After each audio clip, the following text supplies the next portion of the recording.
Hi everyone, मेरा नाम गौरव है और आज के इस वीडियो में हम सीबीएसई के द्वारा जो क्लास 8 और क्लास 9 के सिलेबस में बदलाव किया गया है उसके बारे में बात करने वाले हैं।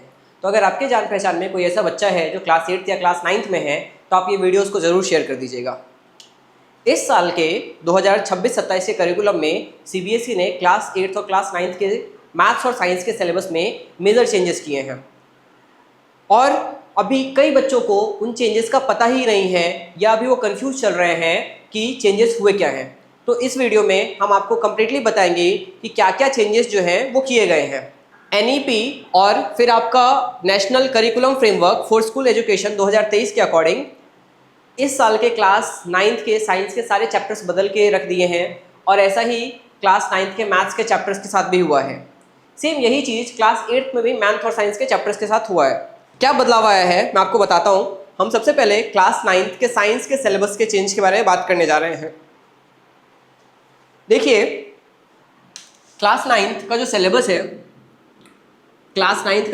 है हम सबसे पहले बच्चों इस सिलेबस को थॉरोली डिस्कस करते हैं, क्योंकि आपको अब आगे अगर आप क्लास 9 में हो और आपको क्लास 9 में पढ़ना है तो आपको क्लास 9 के सिलेबस के चेंज का आइडिया होना बहुत ज़रूरी है। तो सबसे पहले हम सिलेबस के चेंज को डिस्कस करते हैं कि क्या चीज़ें हैं, क्योंकि जब हम क्लास 8 से क्लास 9 में आते हैं तो क्लास 8 में हमारा साइंस सिर्फ साइंस रहता है और क्लास 9 में हमारा साइंस 3 सेक्शन में डिवाइड हो जाता है, फिजिक्स, केमिस्ट्री और बायोलॉजी। भले ही सीबीएसई ने न्यू बुक लागू की हो, पर आप में से कई लोगों के स्कूल में जो नई किताबें हैं ये चैप्टर्स ऐसे कॉन्टिन्यूस वे में कि फर्स्ट, सेकंड, थर्ड, फोर्थ के रेफरेंस में नहीं कराया जाएगा। आपको फिजिक्स के कुछ चैप्टर्स कराए जाएंगे, केमिस्ट्री के कुछ चैप्टर्स कराए जाएंगे और बायोलॉजी के कुछ चैप्टर्स कराए जाएंगे। तो पहले सभी बच्चों को ये पता होना ज़रूरी है कि कौन सा चैप्टर फिजिक्स का है, कौन सा चैप्टर केमिस्ट्री का है और कौन सा चैप्टर बायोलॉजी का है।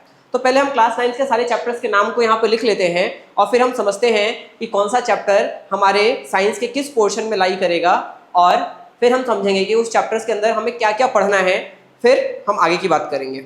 हमारा जो चैप्टर 1 है ये है exploration entering the world of secondary science. Exploration entering the world of secondary science. और हमारा जो चैप्टर 2 है ये है cell the building block of life. फिर हमारा चैप्टर 3 है बच्चों, हमारा चैप्टर 3 है tissues in action. Tissues in action. फिर हमारा चैप्टर 4 है बच्चों describing motion around us. Describing motion around us. फिर हमारा चैप्टर 5 जो है वो है आपका exploring mixtures and their separation. Exploring mixtures and their separation. देखिए, ये बातें आपके लिए समझना बहुत ज़रूरी है। कई बार हम कंफ्यूज रह जाते हैं कि ये चैप्टर्स टीचर्स आगे पीछे करा क्यों रहे हैं, या क्या है फिजिक्स, क्या है केमिस्ट्री, क्या है बायोलॉजी। तो पहले हम सारे चैप्टर्स के नाम देख लेते हैं, फिर मैं आपको प्रॉपर्ली बताता हूँ कि आपके क्लास 9 के सिलेबस को आपको कैसे करना है और हम यहाँ पे वीडियो लेक्चर्स में उसको कैसे करने वाले हैं। क्लास 6 चैप्टर 6 है हमारा how forces affect motion. How forces affect motion. फिर हमारा बच्चों चैप्टर 7 है। चैप्टर 7 जो है वो है work energy and simple mechanics. Work energy and simple mechanics. फिर हमारा चैप्टर 8 जो है वो है journey inside the atom. Journey inside the atom. यहाँ पे हम चैप्टर 9 लिख लेते हैं। हमारा जो बच्चों चैप्टर 9 है ये है atomic foundations of matter. Atomic foundations of matter. Chapter 10 जो है हमारा वो है sound waves characteristics and application. Sound waves characteristics and applications. आप लोग भी वीडियो देखने के साथ साथ एक रफ पेज लेके इन सभी चैप्टर को नोट डाउन ज़रूर करिए, क्योंकि उससे क्या होगा, आपको आपके सिलेबस का थोड़ा बहुत आइडिया लग जाएगा, है ना। लिखने से चीज़ें हमें ज़्यादा बेहतर तरीके से याद रहती हैं। चैप्टर 11 है हमारा रिप्रोडक्शन, हाउ लाइफ कॉन्टिन्यूज। और फिर है हमारा चैप्टर 12 जो कि है, चैप्टर 12 क्या है हमारा, patterns in life, patterns in life, diversity and classifications.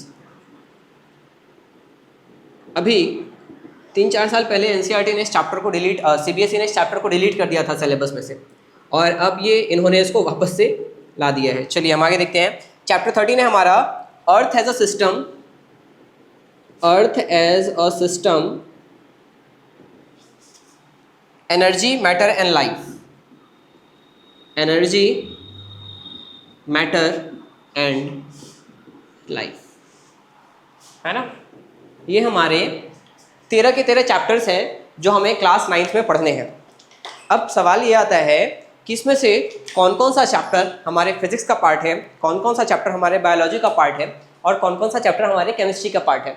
तो मैं आपको ये बताऊं कि कौन सा चैप्टर हमारे फिजिक्स का पार्ट है, या कौन सा चैप्टर हमारे केमिस्ट्री का पार्ट है, कौन सा बायोलॉजी का पार्ट है, उससे अच्छा मैं आपको फिजिक्स, केमिस्ट्री और बायोलॉजी का मतलब बताता हूँ। फिर हम लोग साथ में गेस करेंगे कि कौन सा चैप्टर हमारे फिजिक्स का पार्ट हो सकता है, कौन सा केमिस्ट्री का हो सकता है, कौन सा बायो का हो सकता है।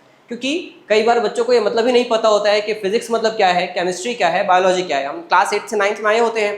क्लास 9th वैसे भी हमारा एक हुआ होता है कि क्लास 9th है, टफ है, ये है, वो है, अगले साल बोर्ड देना है, तो हम थोड़ा सा समझते हैं इन चीज़ों को। देखो फिजिक्स में हम बात करते हैं नेचर की। जो भी हमारे नेचर में चीज़ें हो रही हैं, जहाँ पे प्रकृति इन्वॉल्व है, फिजिक्स का हिंदी जो अर्थ होता है वो होता है आपका भौतिक विज्ञान।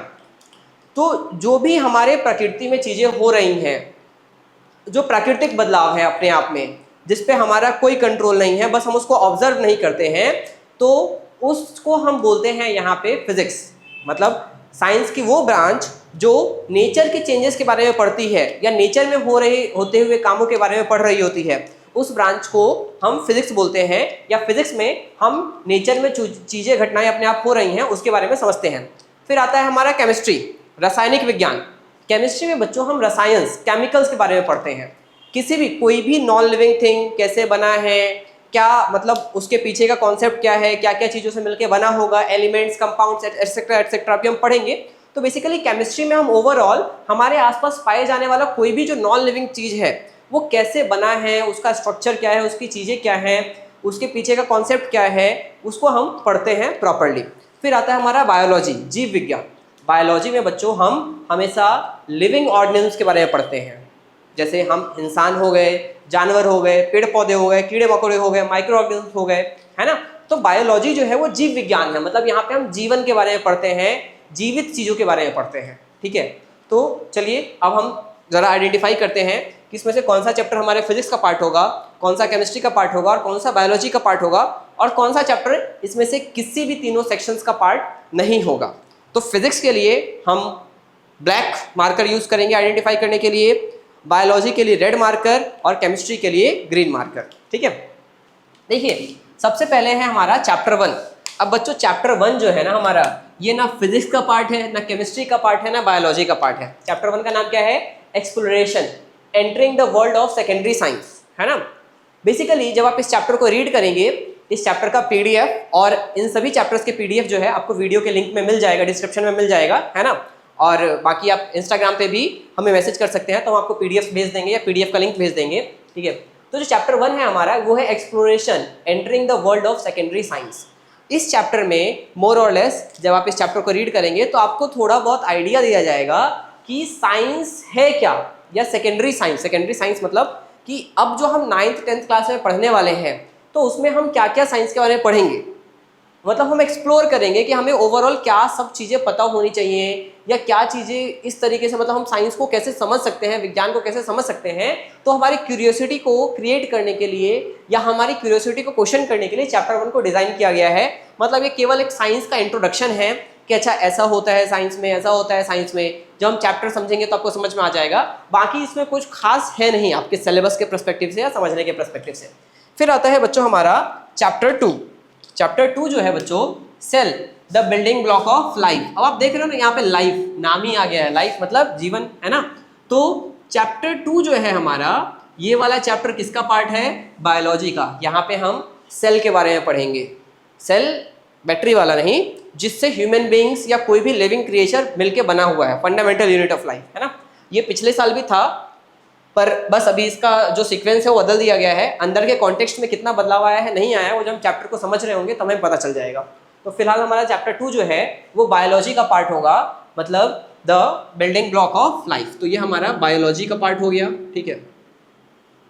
फिर है हमारा टिश्यूज इन एक्शन। टिश्यूज जो है बच्चों, टिश्यूज जो है, टिश्यू मतलब क्या होता है कि जब बहुत सारे सेल्स, सेम टाइप के सेल्स आपस में कंबाइन हो जाते हैं तो टिश्यू बना लेते हैं, है ना।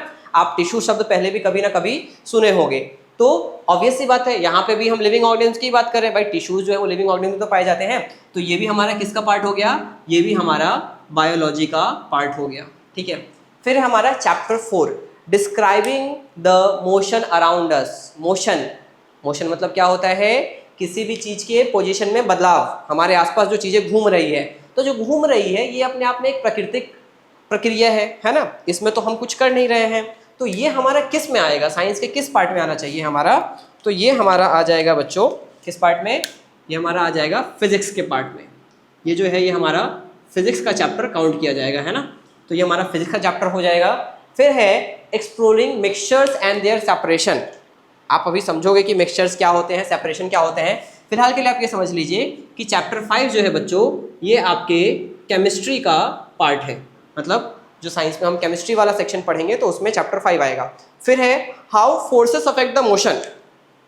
फोर्स, बल जो हम लगाते हैं किसी चीज़ पे, कोई चीज़ मोशन में है या कोई चीज़ रुका हुआ है, उस पर हम फोर्स लगाएंगे तो कैसे उसके ऊपर बदलाव आएगा, या और भी बहुत सारी चीज़ें जैसे हम लॉज ऑफ मोशन वगैरह को पढ़ेंगे।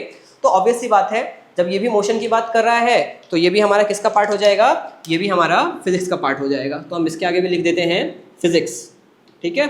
फिर है हमारा chapter 7, work, energy and simple mechanics. अभी के लिए मैं आपको बता देता हूँ कि ये भी जो है आपका, ये फिजिक्स का पार्ट है, ये भी आपका फिजिक्स का पार्ट है। फिर है जर्नी इनसाइड द एटम। ये वाला जो चैप्टर है बच्चों आपका, ये केमिस्ट्री का पार्ट है। जर्नी इनसाइड द एटम जो है ये केमिस्ट्री का पार्ट है, ठीक है। फिर है आपका एटॉमिक फाउंडेशंस ऑफ मैटर। तो ये वाला जो चैप्टर है बच्चों आपका, अगेन ये भी आप नाम से ही गेस कर पा रहे होंगे कि यहाँ पे भी एटम आ गया, तो ये भी केमिस्ट्री का पार्ट होगा। फिर sound waves, characteristics and applications. ये वाला जो है बच्चों हमारा, ये किसका पार्ट होगा? साउंड की जब हम बात करेंगे तो हम फिजिक्स के बारे में पढ़ेंगे, हम नेचुरल फेनोमेना के बारे में पढ़ेंगे, है ना। फिर है हमारा reproduction, how life continues. Reproduction मतलब आप समझते ही हैं रिप्रोडक्शन का मतलब तो अच्छे से, है ना। रिप्रोडक्शन मतलब न्यू यंग वंस का formation from the parent body. तो ये हमारा, यहाँ पे हम जीव की बात कर रहे हैं तो ये हमारा किसका पार्ट हो जाएगा भाई? ये हमारा बायोलॉजी का पार्ट हो जाएगा। फिर है patterns in life, diversity and classification. इस चैप्टर के बारे में मैं आपको अभी जब हम पढ़ेंगे चैप्टर को तो वीडियो लेक्चर में अच्छे से बताऊंगा। फिलहाल के लिए आप ये समझ लीजिए कि ये भी बायोलॉजी का पार्ट है, ठीक है। फिर है अर्थ है the system, energy, matter and life. तो देखिए वैसे तो हम कह सकते हैं सेपरेटली, पर फिलहाल के लिए आप मान के चलिए कि ये वाला जो चैप्टर है ये हमारे फिजिक्स के पार्ट में आएगा। ये हमारे किस पार्ट में आएगा? फिजिक्स के पार्ट में आएगा, ठीक है। तो यहाँ से हम देख सकते हैं कि 1 2 3 4 हमारे बायोलॉजी के चैप्टर हो गए 9th क्लास में, है ना। जैसे आपके एग्जाम्स होंगे ना, UT1, UT2, UT3, या आपके FA होंगे, SA होंगे, जो भी आपके स्कूल में होते होंगे हाफ ईयरली एग्जाम्स, तो आपका सीक्वेंस वाइज आएगा। जैसे पहले में बायोलॉजी का पहला चैप्टर आ जाएगा और मान लीजिए फिजिक्स का पहला चैप्टर आ जाएगा, तो इस तरीके से आएगा, ठीक है। तो ये हमारे 4 चैप्टर्स जो है बायोलॉजी का पार्ट हो गया। फिर जब हम फिजिक्स की बात करते हैं तो 1 2 3 4 और 5 चैप्टर हमारे फिजिक्स का पार्ट हो गया, ठीक है। और केमिस्ट्री की बात करते हैं तो 1 2 और 3 और बस 3 चैप्टर जो है वो हमारे केमिस्ट्री का पार्ट है। तो ओवरऑल ये हमारा सिलेबस है क्लास 9th का, जिसको हम पढ़ने वाले हैं। प्रॉपरली पढ़ेंगे, इन डिटेल्स में पढ़ेंगे, है ना। और मेरी कोशिश रहेगी कि आप लोगों को मैं ये सारे चैप्टर्स आसान शब्दों में समझा पाऊँ। बाकी किसी को डाउट रहेगा तो आप वो डाउट हमें बता सकते हैं कमेंट सेक्शन में, या आप मैसेज करके बता सकते हैं इंस्टाग्राम वगैरह पे, ठीक है। तो जिसको जो डाउट रहेगा आप वो हमें बता सकते हैं। बाकी कोशिश रहेगी कि हम इस चैप्टर्स को आपको अच्छे से समझा पाएँ, थॉरोली समझा पाएँ। इसमें से कोई सा भी चैप्टर अगर आपके स्कूल में हो रहा है तो आप हमारे चैनल पे आके उन सभी के वीडियोस देख सकते हैं, आराम से समझ सकते हैं। धीरे धीरे सारे वीडियोस जो हैं वो चैनल पे डाल दिए जाएंगे सभी चैप्टर्स के, ठीक है। और ये आपको बहुत आसान भाषा में समझाया जाएगा, जितना आसान भाषा कि आपको चीज़ें एकदम अच्छे से क्लियर हो जाए, मतलब आपका कहीं पे डाउट ना रहे। समझ गए इस बात को? ओके, अब जब हम चैप्टर का इंट्रोडक्शन समझ लिए हैं, अगर आपको क्लास 9th अगर आप मेरे साथ पढ़ रहे हैं, ठीक है, तो देखिए हम क्लास 9th में पढ़ाई तो करेंगे ही करेंगे। न्यू एजुकेशन पॉलिसी का एक पार्ट ये भी है कि हमें हमारे कल्चरल वैल्यूज़ पे भी ध्यान देना है, ठीक है। हमें हमारे सोसाइटी पे भी ध्यान देना है। तो इन चैप्टर्स को पढ़ते पढ़ते ही मैं आपको लाइफ की और भी बहुत सारी इंटरेस्टिंग चीज़ें बताऊंगा, कुछ नए नए कॉन्सेप्ट्स बताऊंगा, जिसको अगर आप अपने जीवन में अप्लाई करेंगे तो शायद आपको और ज़्यादा मज़ा आएगा कि अरे ये तो हम इस तरीके से तो हम चीज़ों को अभी सोचते ही नहीं थे, ठीक है। देखिए बच्चों, पढ़ाई जो है ना वो ओवरऑल अपने आप में एक टाइप का डिसिप्लिन है, तपस्या है, ठीक है। आज के डेट में हम लोग इसको मजाक बना दिए हैं। आप अभी ऑनलाइन पढ़ तो रहे हैं, पर सच्चाई यही है कि आप ऑनलाइन कितना पढ़ रहे हैं ये मुझे भी नहीं पता चलेगा, आपको भी नहीं पता चलेगा, है ना। चैप्टर मैं आपको यहाँ पे समझा दूंगा, पर उस चैप्टर को आपने कितना लर्न किया ये बहुत ज़्यादा मैटर करेगा। उस चैप्टर से आपको कितना आउटपुट मिला ये बहुत ज़्यादा मैटर करेगा, ठीक है। ये नहीं है कि खाली चैप्टर समझ लिए, एक ही बार बार हम वीडियो लेक्चर खोल के देख ले रहे हैं यूट्यूब पे जाके अलग अलग टीचर्स के, और हमारा काम ऐसे ही चल रहा है। हम उस चैप्टर को कितना लर्न कर रहे हैं, कितना उसमें से नोट्स बना रहे हैं। नोट्स वगैरह आपको पीडीएफ के फॉर्मेट में दे दिया जाएगा, पर कितना हम उसको याद कर रहे हैं, कितने टाइप के क्वेश्चंस के प्रैक्टिस कर रहे हैं, वो बहुत ज़्यादा मैटर करता है। तो हम पढ़ाई को एकदम सिंपल एंड सोबर रखेंगे, ठीक है। मेरा सजेशन ये है कि आप पहले स्कूल में पढ़िएगा, अगर आप कहीं कोचिंग जाते हैं तो वहाँ पढ़िएगा। हाँ, आपको ये समझ में ना आए तो आप इन चैप्टर्स के वीडियो लेक्चर ज़रूर देख सकते हैं, पर एग्जाम टाइम में नहीं। हम अभी से पढ़ाई करेंगे और सीरियसली पढ़ाई करेंगे, क्योंकि आपका जो 9, 10th, 11th, 12th है ना, ये 4 साल most important, most precious time होता है। क्लास 9th और क्लास 10th में हम एक हैबिट में आते हैं पढ़ाई के, हम एक डिसिप्लिन में आते हैं, क्योंकि 8 तक तो हमारा बचपना चल रहा होता है, ठीक है। मतलब ज़्यादातर जो middle class, lower middle class की जब हम बात करें, लोअर मिडिल क्लास या लोअर क्लास के जो बच्चे होते हैं उनका 8 तक बचपना चल रहा होता है। तो 9, 10th में ना बच्चों हम पढ़ाई का डिसिप्लिन सीखते हैं। और 11, 12th जो है ना, ये 2 साल की पढ़ाई ऐसी है जो हमारे करियर को डिसाइड करती है कि हम आगे जीवन में कहाँ पे स्टैंड करने वाले हैं। और आप यकीन करिए आज के टाइम में कंपटीशन बहुत ज़्यादा है। आप कुछ भी करने का कोशिश करेंगे तो कंपटीशन बहुत ज़्यादा है, और कोई भी दूसरा व्यक्ति ना आपको खाने के लिए रोटी देने नहीं आएगा फ्यूचर में, ना आपका कोई दोस्त, ना यार, ना रिश्तेदार। आपको जो करना है खुद के लिए वो खुद ही करना है। समझ रहे हैं इस बात को? आपको खुद के लिए जो भी करना है ना वो खुद ही करना है। खुद के लिए, अपने पेरेंट्स के लिए। आपके माँ बाप जो हैं वो अपना सारा का सारा कीमती समय और अपना सारा मेहनत, सारा एनर्जी, सारा पैसा आप लोगों के करियर में इन्वेस्ट करते हैं। तो ये बहुत ज़रूरी है कि इतना सारा जो डिस्ट्रैक्शन है, आप उन डिस्ट्रैक्शंस को अवॉइड करते हुए और अपनी पढ़ाई पे ध्यान दें और कुछ अच्छा करें। तो हम इन चैप्टर्स को पढ़ना शुरू करेंगे, मज़ा आएगा, ठीक है। कहीं पे कोई डाउट रहेगा तो आप मुझे बिल्कुल बता सकते हैं, मैं ट्राई करूँगा कि आपके डाउट्स का जवाब दिया जाए। और चलिए देखते हैं कि हम किस तरीके से चैप्टर्स को कवर करते हैं, कितना हम पढ़ पाते हैं।